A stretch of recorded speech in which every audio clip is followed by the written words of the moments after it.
Hello and welcome to my YouTube channel. My name is Muzammil. Today we are going to discuss the fourth video of the tense series, that is perfect continuous tenses. These are also called as perfect progressive tenses. Let us first discuss the present perfect continuous. In present perfect continuous, the sentence formation is done as first we write noun pronoun, then auxiliary verbs has or have plus been, and then first form of verb plus ing, that is present participle. Example, he has been playing. He here is pronoun, has is used for he subject, he, she, it, and singular first form person. As whenever there is first person singular, we use has, otherwise we use have. He has been playing. Likewise, they have been playing. I have been playing. Now let us see the uses. It describes recent past action that happened repeatedly. यानी कि ये वो past में कोई action दिखाता है जो repeatedly हो रही थी. पास्ट की कोई एक्शन जो रिपीटेडली हो रही थी और उसका वो रीसेंट पास्ट तक है. यानी कि रीसेंट पास्ट में कोई एक्शन रिपीटेडली हो रही थी, तो उसके लिए हम यूज़ करते हैं present perfect continuous. For example, I have been exercising early in the morning. मैं एक्सरसाइज कर रहा हूँ, यानी कि ये पास्ट से स्टार्ट हुआ है, अभी भी प्रेजेंट में भी चल रहा है या प्रेजेंट पे उसका असर पड़ रहा है. That is in the second case. यानी कि पास्ट से कोई काम स्टार्ट हुआ है और अभी भी वो चल रहा है. और it describes an action that are affecting the present in some वे.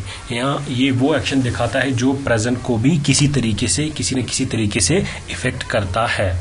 यानी जब पास्ट में कोई काम स्टार्ट हुआ हो और प्रेजेंट पे भी उसका असर पड़े. For example, I have been exercising early in the morning, so I am in much better shape than I was before.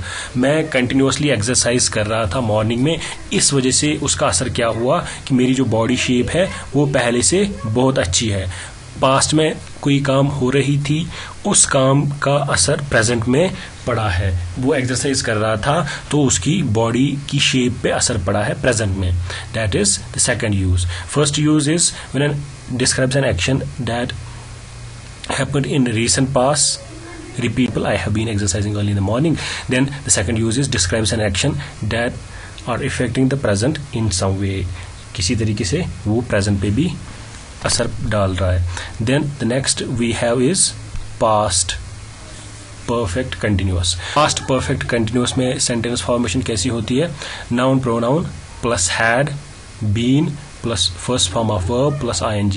That is present participle. Here he had been, we use had as auxiliary verb. Had in place of both has and have. He had been playing. Now let's look at the use. Describes an action that happened in the more distant past and happened repeatedly. यानी कि वो काम जो बहुत पहले हो गया हो, पास्ट में बहुत पहले हो गया. रीसेंट जो प्रेजेंट परफेक्ट है उसमें रीसेंट पास्ट में काम शुरू हुआ है, लेकिन पास्ट परफेक्ट में क्या होता है, जो डिस्टेंट पास्ट में काम स्टार्ट हो गया और फिर वो रिपीटेडली हो रहा था. I had been exercising daily in gym. मैं डेली जिम में एक्सरसाइज कर रहा था, but then I shifted to some other place where I could not continue. फिर मैं दूसरी जगह पे चला गया जहाँ पे मैं वो काम कंटिन्यू नहीं कर पाया. तो डिस्टेंट पास्ट में ये काम हुआ था, उसने बहुत पहले वो कंटिन्यूसली जिम जा रहा था, कंटिन्यूसली एक्सरसाइज कर रहा था जिम में, लेकिन कब, बहुत पहले.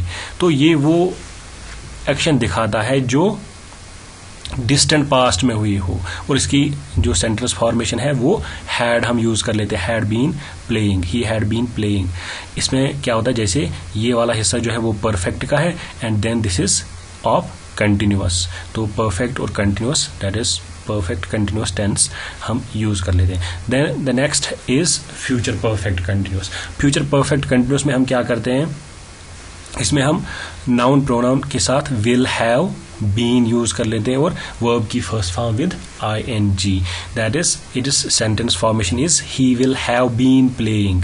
ही विल हैव बीन प्लेइंग. यहाँ पे हम विल हैव एक्स्ट्रा यूज कर लेते हैं. अब इसका यूज क्या है? It's very important. This tense is used when you are anticipating a time in the future when a continuous action will be finished.